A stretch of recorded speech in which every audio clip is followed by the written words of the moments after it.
Hi everyone, it's Emma here, and today my video blog topic is there a link between cystitis and thrush?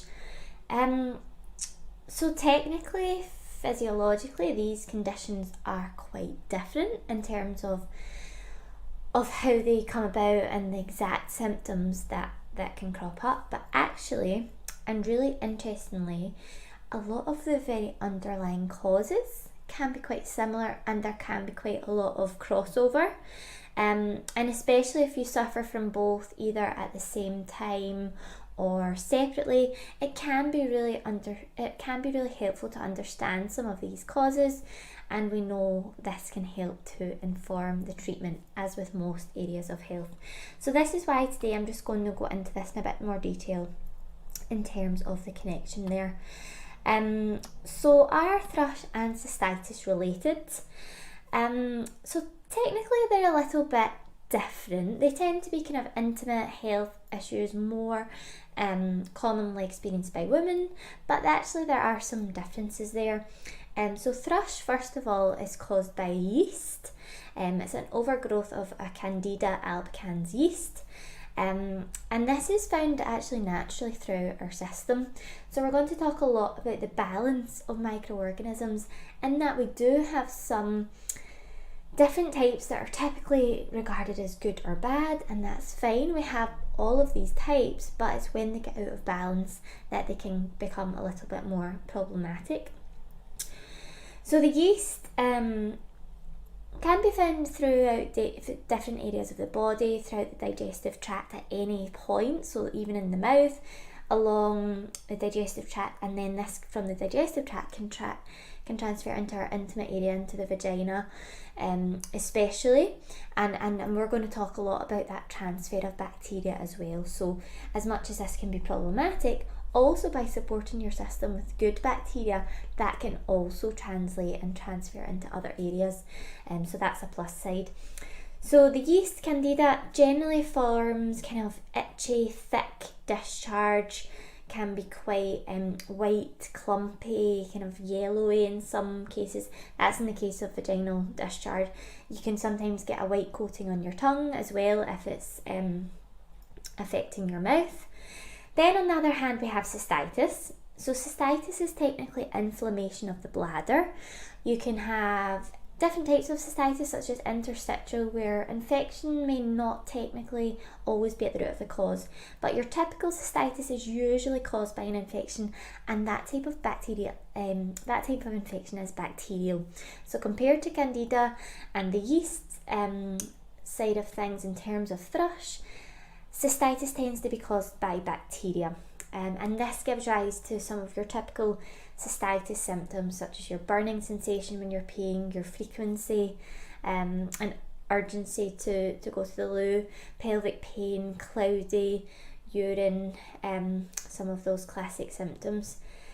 So they are both caused by microorganisms, just slightly different microorganisms, but as I say, that can still mean that some of the underlying causes can give rise to both these types of infections, and that's where I'm going to go into next in terms of some of the factors that may be involved in giving rise to these imbalances and these infections. So first of all, we want to touch on gut bacteria, and your gut bacteria plays a really important part in both conditions. As I say, your gut bacteria and the microbiome in your gut does contain quite a vast variety of different bacteria, yeasts, and they do generally exist in harmony, but there can be a bit of an imbalance, which can cause an influx in bad bacteria or an influx in yeast, and from there this can then transfer as well. So from your back passage, from your large intestine, bacteria can potentially make its way to your urethra, your urinary tract, and that's where cystitis can potentially crop up. That's why it's more common in women generally, because the distance for that bacteria to travel is shorter.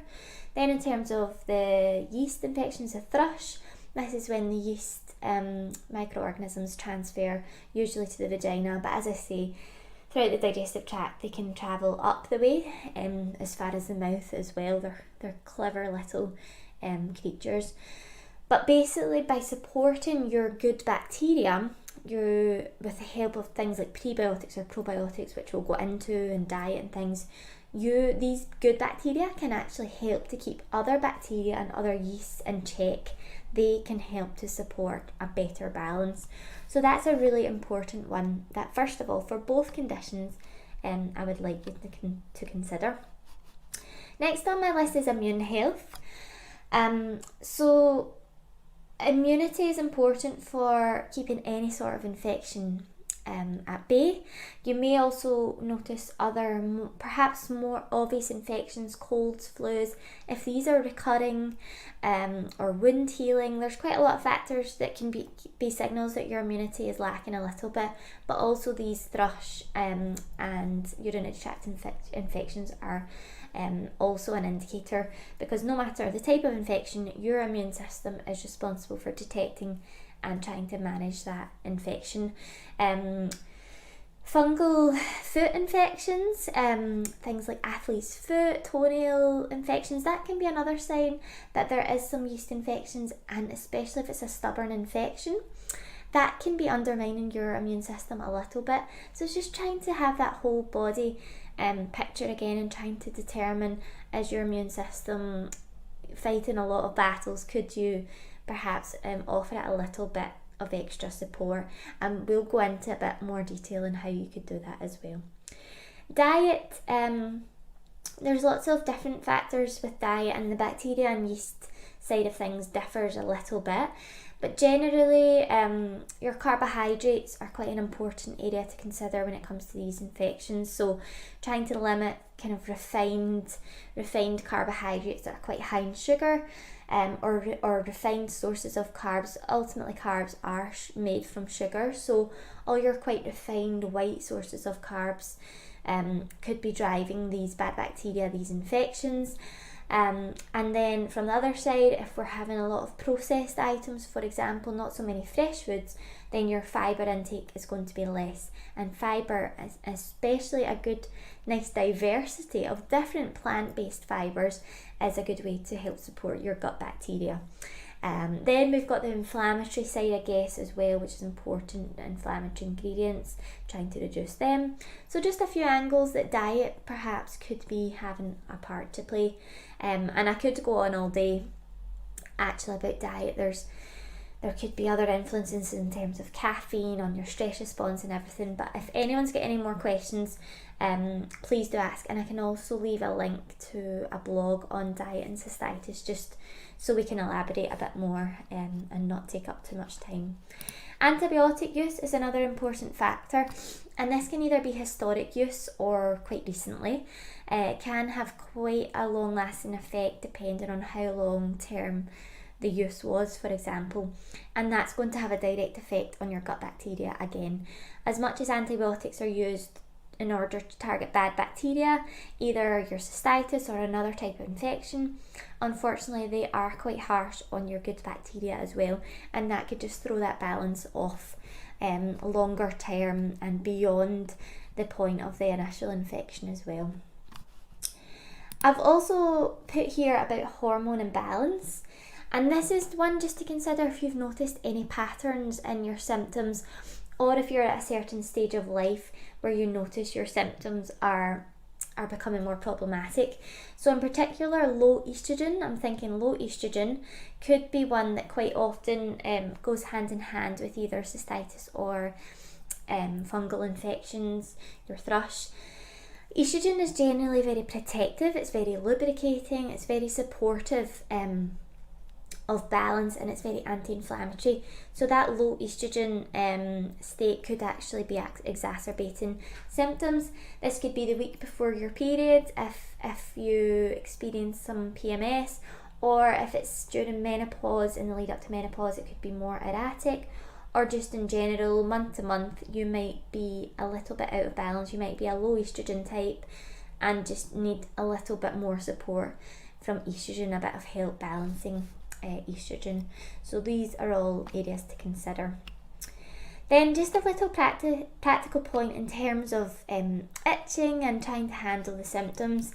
Now that we've talked about the types of bacteria, just to be conscious of bacterial transfer. So even if the infection is thrush, if it's yeast based, if you're itching with hands or anything, and there then could be more risk of bacterial transfer, that's just another little reason the two potentially could be connected. So it's just one to consider there. Now I'm just going to run through some tips in terms of what you could do to help. So first of all, I've touched a bit on this actually already, but just some home remedies in terms of what could help in terms of the management.